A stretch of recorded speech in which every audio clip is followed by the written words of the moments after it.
Kemudian kata berdiri juga diartikan para ulama, eksistensi sholat harus diketahui secara publik, secara sosial. Karena sesuatu itu punya eksistensi kalau jadi konsensus atau diakui oleh publik. Di sini agama mewajibkan sholat jamaah. Kata banyak ulama, jamaah itu fardu kifayah. Bahkan ada yang mengatakan fardu ain.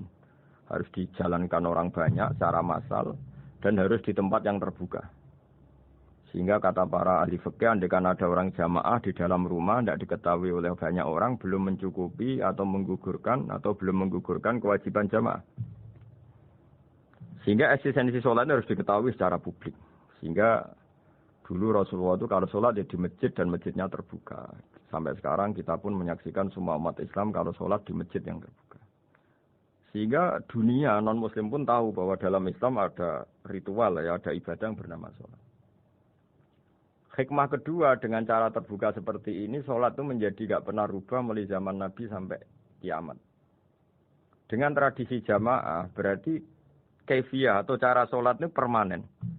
Bapak kita sholat ya seperti itu, imam seperti itu, anak cucu kita akan meniru kita ya seperti itu. Sehingga nggak ada varian-varian yang hanya berdasar subjektivitas musolli yang sholat. Taruh saja kita misalnya jadi seorang sufi yang baru takut sama Allah atau baru usul kalau dalam bahasa sufi. Kemudian kita sholat sendiri di rumah, mungkin dengan gaya menangis, terseduh-seduh macam-macam. Ini tentu tidak baik sebagai standar sholat. Begitu juga ada anak atau pedagang yang kesusu atau tergesa-gesa, kemudian sholat hanya sekian, 2 menit, 1 menit. Ini juga agak baik. Meskipun itu boleh dilakukan individu-individu. Tapi kalau dalam sholat jamaah, orang harus manut imam, dan ada standarnya. Misalnya tumaknina itu biqadri subhanallah, jadi ada ukurannya. Ini penting saya utarakan bahwa hikmah jamaah itu bukan sekedar dapat pahala 27, kalau sendiri dapat pahala 1 itu enggak. Tapi ini menjaga eksistensi sholat supaya ya seperti ini terus sampai kiamat.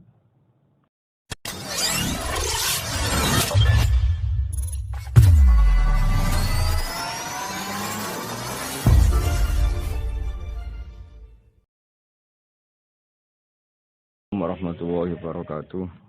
Bismillahirrahmanirrahim. Alhamdulillahirabbil alamin. Wassalatu wassalamu ala asyrafil mursalin sayyidina Muhammadin wa ala alihi washabbihi ajmain. Amma ba'du. Sahabat Indonesia yang kami hormati, berikut kita mulai kajian tafsir yang dikeluarkan oleh UII. Mari kita mulai dengan surat Al-Baqarah. Bismillahirrahmanirrahim. Alif lam mim dzalikal kitabul la raiba fihi hudal lil muttaqin. Di sini diterjemahkan Alif lam mim ini termasuk ayat-ayat yang oleh para ulama dianggap mutasyabihat. Artinya kita tidak boleh memaksakan maknanya. Kita cukup iman bahwa itu dari Allah Subhanahu wa taala. Ini termasuk ayat-ayat yang kita percaya bahwa ada makna yang diinginkan Allah, tapi kita tidak perlu menduga-duga apa sepersisnya makna itu. Dzalikal kitabul la raiba fihi, kitab ini tidak ada yang diragukan. Hudal lil muttaqin, petunjuk bagi mereka yang bertakwa. Sahabat Indonesia yang kami cintai, yang kami hormati, muttaqin dari kata kerja ittaqa yattaqi ittiqaan. Maknanya adalah menjaga diri. Ada 3 kelas muttaqin dalam terminologi para ulama, istilah yang dikeluarkan para ulama. 1, muttaqin orang yang menghindari perilaku syirik atau perilaku kekafiran. Sehingga menurut para ulama, apapun faseknya seorang mukmin, apapun kelirunya orang mukmin, misalnya pernah mencuri, pernah korupsi, pernah apa saja, masih dianggap mukmin karena dia masih bertauhid la ilaha illallah Muhammadur Rasulullah. Ini muttaqin yang paling kelas pokok, kelas bawah. Kemudian ada muttaqin kelas kedua, yaitu mereka menghindari dosa besar tapi tidak bisa menghindari dosa kecil. Misalnya bisa menghindari dosa zina, tapi dia bisa menghindari dosa melihat perempuan yang bukan mahramnya yang bukan halal bagi dia. Ketiga, muttaqin paling ideal yaitu menghindari dosa besar, juga menghindari dosa kecil, bahkan menghindari sesuatu yang tidak penting. Ini yang dalam terminologi ulama disebut para wali atau para ulama. Yaitu yang dalam ayat ala inna awliya Allahi la khaufun alaihim wa lahum yahzanun. Ini penting kami jelaskan kelas-kelas muttaqin supaya bahwa mukmin tidak pernah keluar dari status iman meskipun dia pernah melakukan satu kesalahan besar. Karena yang dikatakan mukmin adalah siapapun yang meyakini kebenaran risalah Muhammad. Risalah yang dibawa Muhammad berarti dia mukmin. Soal dia melakukan dosa atau apa saja itu menjadikan dia fasik tapi tidak keluar dari status mukmin. Ini yang dimaksud dalam sebuah hadis. Man qala la ilaha illallah dakhalal jannah. Siapapun yang pernah melafadzkan la ilaha illallah iman maka dia pasti nanti masuk surga. Kemudian ada beberapa pertanyaan dari para sahabat dengan masa lalu orang itu yang macam-macam, Nabi tetap menjawab meskipun dengan masa lalu yang macam-macam. Sebab itu perlu dikaji serius. Sebagaimana ada yang ditafsir Sawi bahwa muttaqin itu dari kata kerja ittaqa yattaqi ittiqaan atau ittaqa yattaqi taqwan. Ini maknanya orang yang menjaga diri. Tentu menjaga diri ini ada yang kelas premium, kelas sempurna. Jadi sesuatu apa saja yang bahaya kita jaga, termasuk dosa kecil, melakukan hal yang tidak penting. Ada orang mukmin yang hanya bisa menjaga dari dosa kekafiran, dosa kemusyrikan. Ini pun dengan segala kesalahannya masih ada kemungkinan dimaafkan Allah. Karena Allah pernah berfirman, innallaha la yaghfiru ayyushraka bihi wa yaghfiru ma duna dzalika liman yasha. Allah tidak akan memaafkan dosa syirik, tapi Allah masih bisa memaafkan atau masih berkenan memaafkan dosa di luar syirik. Kemudian yang perlu dimengerti oleh sahabat Indonesia adalah makna la raiba fihi. Ini yang perlu kami ungkap. Bahwa Al-Quran ini tidak ada keraguan padanya. Tidak ada keraguan, ini yang mudah kita teliti karena kita orang Indonesia. Mungkin rasa-rasa sastra Arab enggak kental. Mari kita teliti dari segi makna. Karena makna ini rasa dan rasa itu universal. Begini misalnya. Dulu orang-orang kafir Mekah karena mereka penyembah berhala, penyembah Tuhan-Tuhan yang banyak. Itu memprotes. Mereka memanggil tentu masih Muhammad, belum ya Rasulullah. Muhammad, kamu mengajak ke Tuhan berapa? Rasulullah menjawab, ke Tuhan yang satu. Lalu mereka bertanya, Muhammad urusan kita ini banyak, problem kita banyak. Tuhan banyak saja tidak bisa menyelesaikan, apalagi satu Tuhan. Ini yang diceritakan dalam sebagian ayat disebut, Aja'alal alihata ilaha wahida inna hadza lasyai'un ujab. Bagaimana mungkin Tuhan itu satu? Harusnya Tuhan itu banyak karena urusan kita banyak. Lalu Rasulullah dengan bimbingan Tuhan, bimbingan Allah, mendatangi mereka, kemudian Nabi menjelaskan. Tuhan itu adalah ketua kalian, Tuhan itu adalah pimpinan kalian. Bagaimana kalau Anda jadi pembantu, kemudian punya majikan banyak, punya penguasa banyak, punya tuan banyak. Kemudian semua tuan-tuan Anda ini memerintahkan Anda dengan perintah yang beda-beda. Apa kalian mau punya majikan atau pimpinan yang banyak? Mereka menjawab tidak Muhammad. Terus mereka akhirnya sadar bahwa problem Tuhan banyak itu tentu lebih sulit, lebih problem. Karena nanti perintahnya beda-beda, keinginannya beda-beda. Mereka akhirnya tersadarkan bahwa sebaiknya atau seharusnya memang Tuhan itu satu. Jadi Rasulullah SAW menjelaskan logika bertauhid itu dengan sekian variasi, dengan sekian logika. Kemudian Nabi kedua juga menjelaskan logika kompetisi.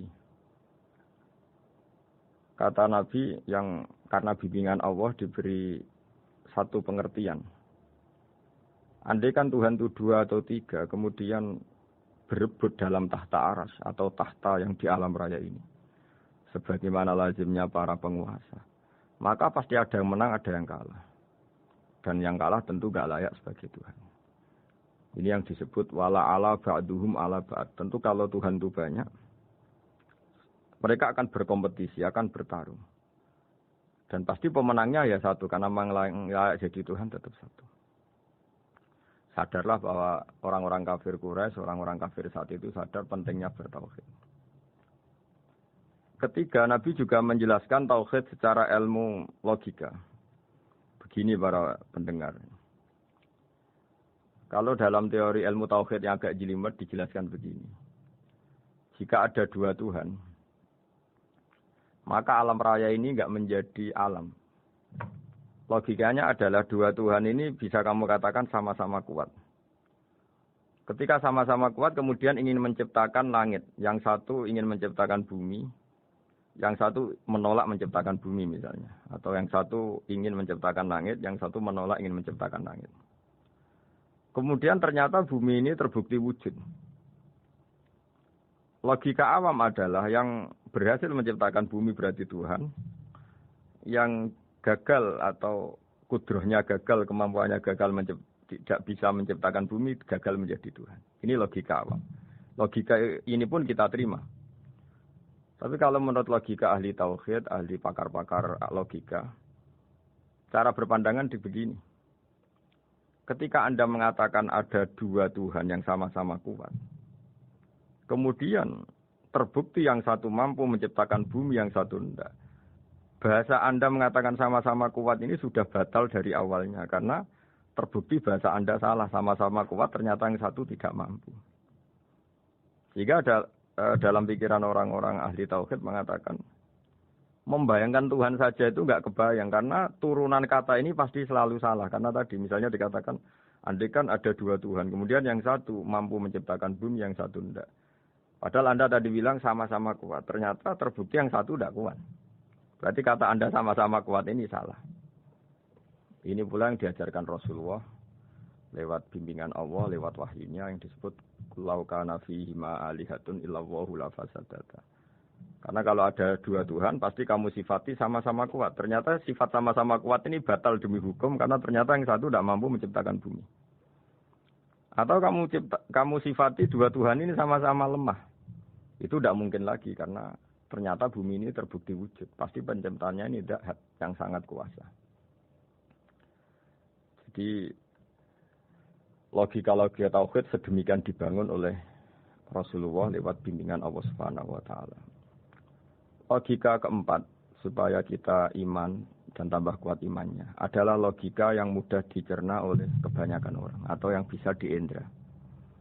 Begini misalnya dalam sebuah ayat di surat Al-Kahfi, kemudian di awal surat Al-Ahqaf, kemudian di sebagian surat At-Tur, ada penjelasan begini. Ketika Rasulullah mengajak manusia menyembah Allah, kemudian orang-orang kafir tanya, lalu Tuhan kamu siapa Muhammad? Tuhan saya adalah Allah menciptakan langit bumi. Terus mereka berandai-andai, ada Lata, ada Uzza, ada Manat, ada Hubal. Itu Tuhan-Tuhan kami. Terus Rasulullah bertanya, apakah Tuhan-Tuhan yang kamu sembah itu memberi kontribusi saat langit dan bumi diciptakan? Mereka menjawab, tidak Muhammad, itu Tuhan-Tuhan yang kami bikin. Begitu juga asumsi tentang Tuhan-Tuhan yang lain. Apakah Isa ikut menciptakan bumi atau menciptakan langit? Tentu jawabannya tidak. Karena Isa lahir di bumi, orang tahu tanggal lahirnya, tahu tahunnya, dan sebelum ada Isa juga sudah ada bumi. Sehingga untuk menetapkan tauhid, berkali-kali Quran tanya, Amman khalaqas samawati wal ardh? Siapa sih yang menciptakan langit bumi? Siapa sih yang menurunkan air dari langit? Siapa yang mengatur ini, itu, ini, itu? Akhirnya mereka menjawab, itu semua Allah Muhammad. Begitu juga kemungkinan setan misalnya. Setan itu fisik atau makhluk atau apa saja yang tidak kita lihat. Kemudian setan itu lewat rayuannya, lewat tipu dayanya ingin disembah. Kata Allah menjelaskan ini, ma asyadtuhum khalqas samawati wal ardi wala khalqa anfusihim. Kamu tidak perlu takut sama setan atau apalagi menuhankan setan. Setan itu tidak yang punya reputasi menciptakan langit dan bumi. Bahkan setan tidak bisa menciptakan dirinya sendiri. Ini menjadi pengetahuan bagi kita, betapa bagi pakar-pakar tauhid, ahli tauhid, ketika setan nyatanya diusir dari surga, itu pun versi mereka. Versi mereka pun mengatakan seperti kita bahwa setan itu diusir dari surga dan ya keluar dari surga. Kalau setan itu Tuhan, tentu diusir gak mau, karena di surga itu nikmat.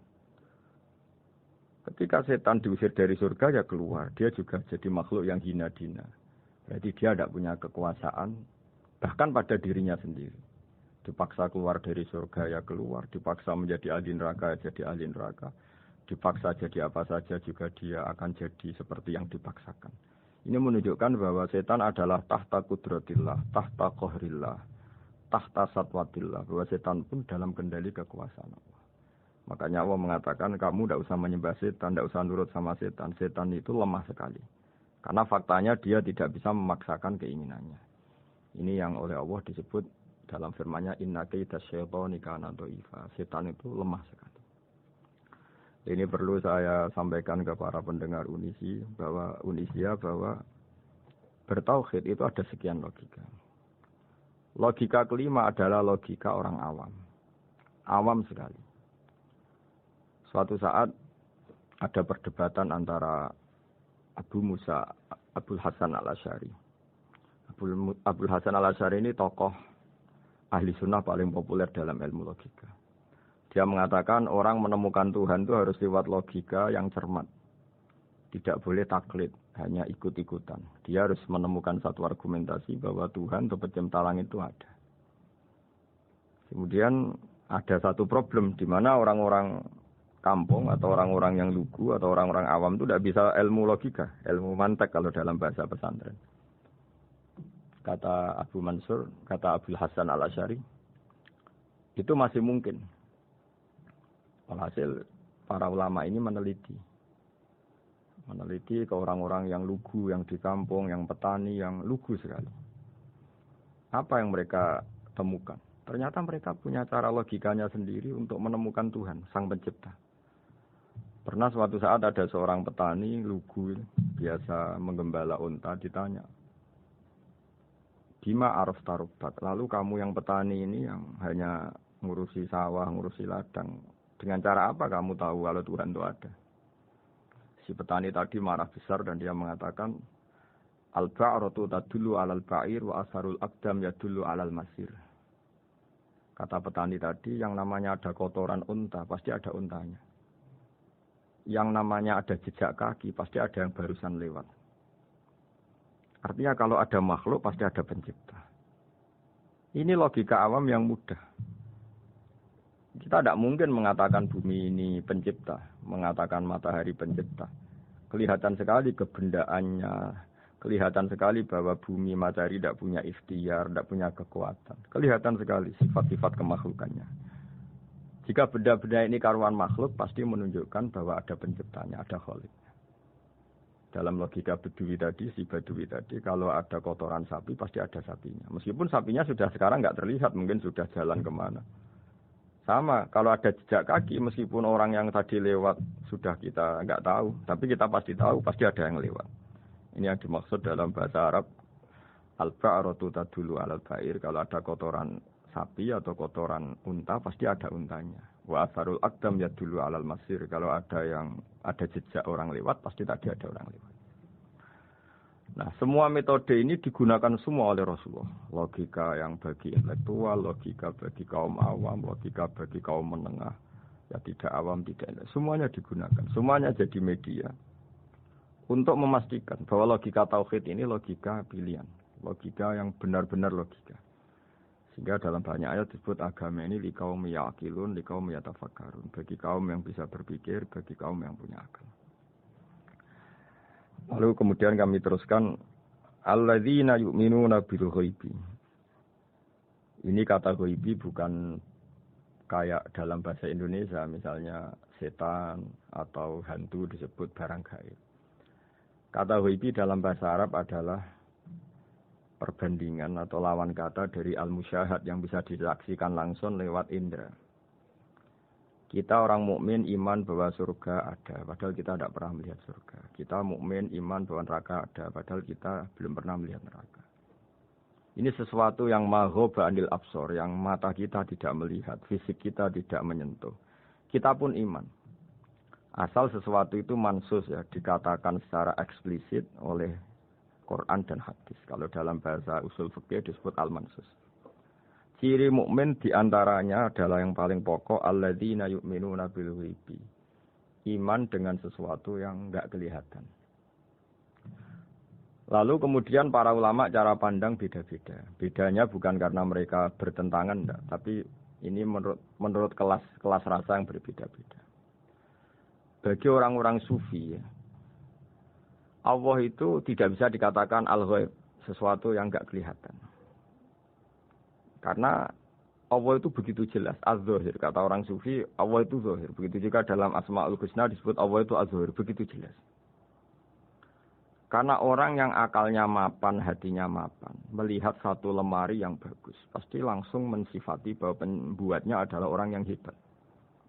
Orang yang melihat mobil mewah atau pesawat yang canggih, pasti kepikiran pertama adalah pasti pembuatnya canggih.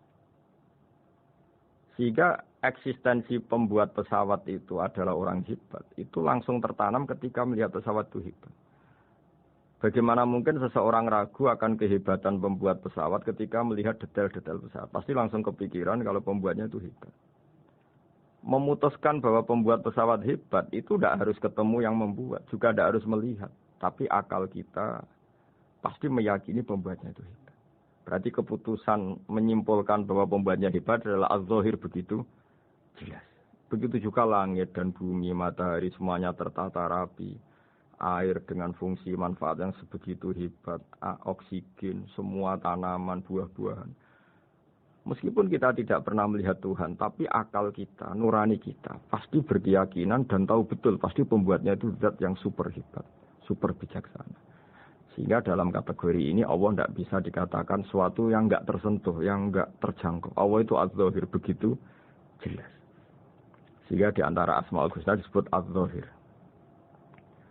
Sebab itu saya menganjurkan atau saya punya saran bahwa alladzina yu'minuna bil ghaibi itu contoh paling mudah itu kayak surga, kayak neraka.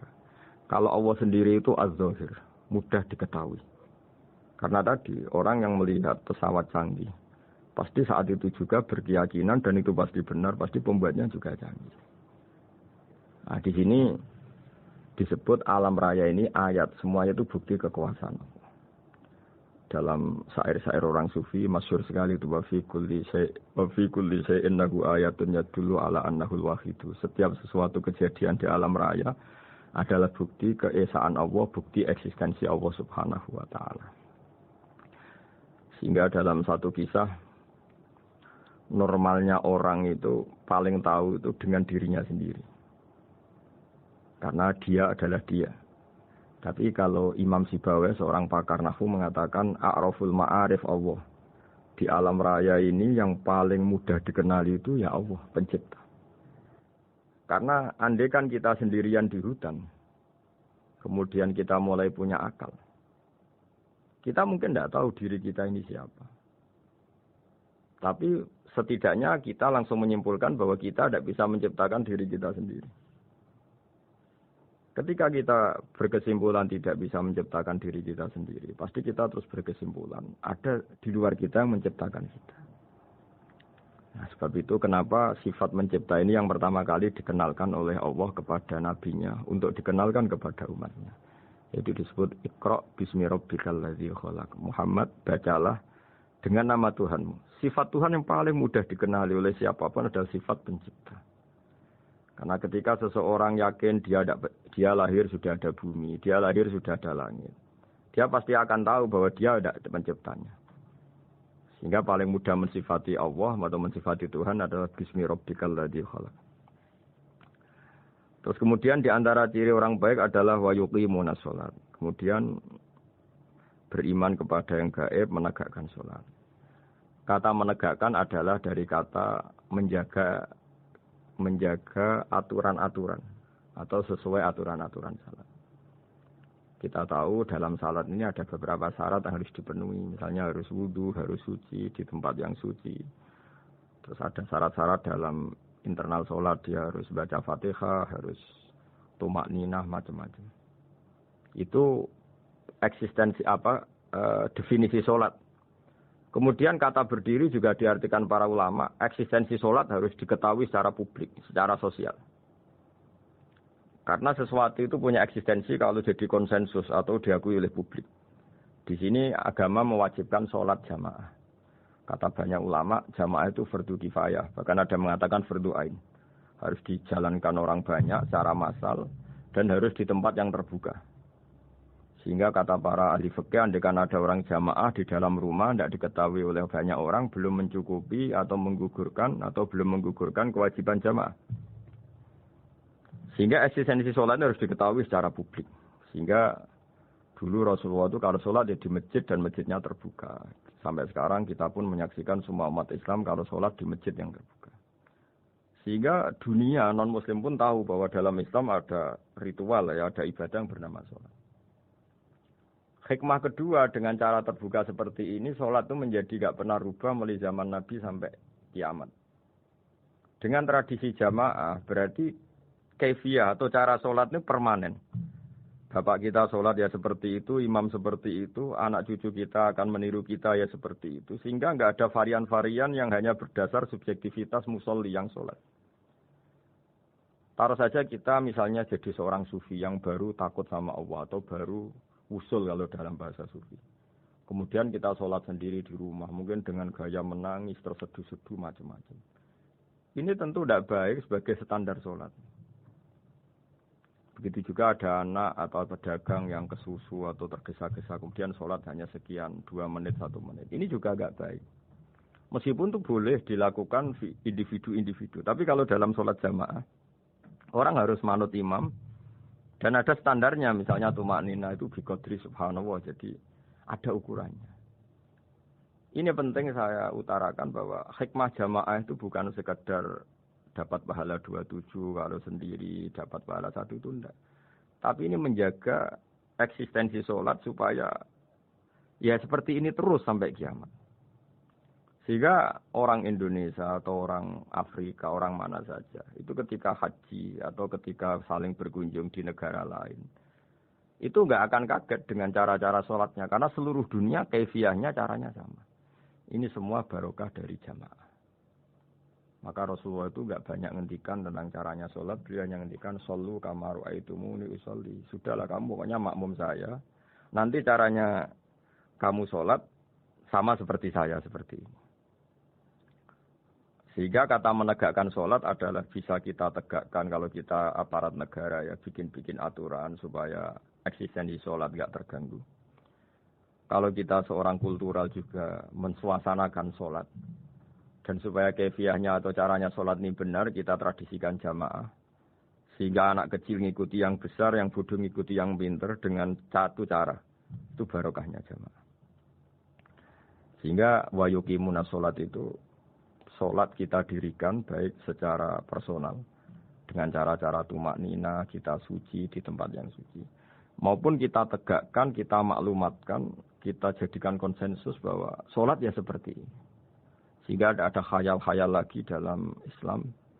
Misalnya nyuwun sewu ada aliran yang mengatakan, ya kalau Tuhan itu kan enggak bebas arah, bebas tempat. Terus dulu pernah ada orang sesat sholat sampai 4 rakaat 4 arah, alasannya Tuhan itu tanpa arah. Enggak akan terjadi seperti itu. Karena ijma'nya umat Islam, konsensus umat Islam akan menolak faham yang seperti itu. Jadi saya mohon sekali, ini pentingnya jamaah. Dengan jamaah maka caranya sholat, cara meyakini madhab kiblat dan sebagainya terjaga ila yaumil qiyamah sampai hari kiamat. Terus sifatnya orang mukmin lagi wa mimma razaqnahum yunfikun, dan menafkahkan sebagian rezeki yang kami berikan. Ya ini termasuk zakat, sedekah. Jadi ada sebuah riwayat mengatakan inna fil mali haqqan. Harta itu ada haknya, yaitu zakat. Tapi ada juga saran inna fil mali haqqan siwa zakat, di luar keharusan zakat juga ada hak-hak kita untuk memberikan sebagian rezeki kita. Taruh saja misalnya saya punya uang 10 juta. Secara nisab zakat belum sampai 1 nisab, karena 1 nisab itu sama dengan nilai 84 gram emas. Itu kalau diuangkan, kalau 500.000 ya sekitar 42 juta. Tapi kita sebelum punya satu nisab pun tetap ada keharusan mengeluarkan sebagian. Yaitu tentu dalam fikih kita wajib mengeluarkan uang untuk anak kita, untuk istri kita. Itu yang wajib-wajib. Kemudian ada sosial, kita nyumbang masjid, nyumbang yatim piatu, macam-macam. Sehingga kata para ulama, ciri utama mukmin diantaranya adalah melakukan zakat. Baik zakat yang fardu maupun zakat yang sunat.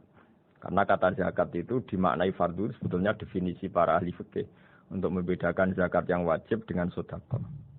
Tapi sebetulnya zaman dulu enggak ada seperti itu. Zakat itu maknanya bersihkan harta. Sedekah dari kata sedekah bukti benarnya iman. Jadi sedekah dari kata dari kosakata sedekah yasduku sidqon, sesuatu yang membuktikan kita loyal itu disebut sedekah. Kita nikah, mas kawin di bahasa Arab kan sedekah dari kata sedekah juga. Kita bukti iman, loyal, kita sedekah. Bukti bahwa kita teman akrab disebut sidik atau sodik. Kalau dalam bahasa Arab teman namanya juga sodik karena cara bertemanan secara benar, secara loyal. Sehingga wa mimma razaqnahum yunfiqun ini ya memasukkan zakat yang dalam terminologi fikih yaitu zakat yang zakat al-wajibah atau zakat yang dengan makna lughat yaitu artinya asal membersihkan harta kita entah lewat zakat, sedekah, hadiah kepada orang-orang yang kita hormati, semuanya juga masuk dalam definisi zakat atau wa mimma razaqnahum yunfiqun.